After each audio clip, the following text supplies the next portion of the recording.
I suddenly had a flash of inspiration. The way you do when you've been to the end of the world and back. And I said to Nigel, Nigel, don't you think that Travis, drained of all emotion by the death of her lover, would perhaps cling on to the policeman whose life she has saved, and they would celebrate this deliverance by having sexual intercourse there and then? Big debate.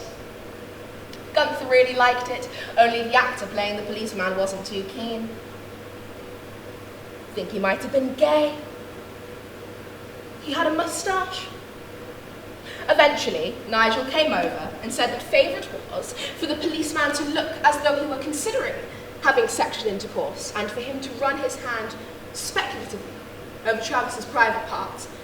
Only then pity drives out lust, and instead he covers up her nakedness with an oriental-type dressing gown, the property of her dead lover.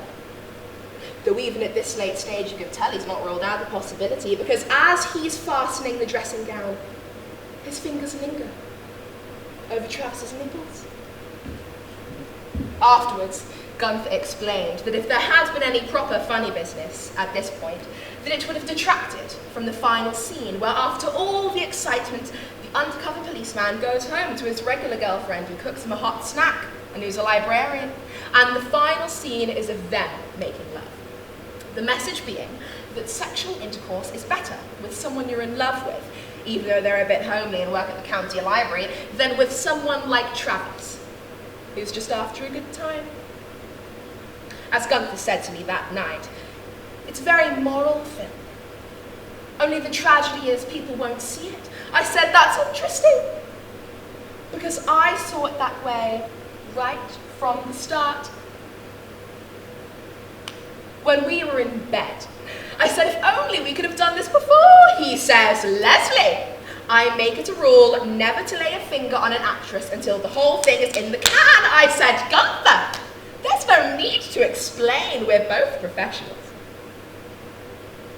Only can I ask you one question? Was I Travis? Were you pleased with my performance? He says, listen, if someone's a bad actress, I can't sleep with her, so don't ask me if I was pleased with your performance. This is proof. He's a real artist, is Gunther.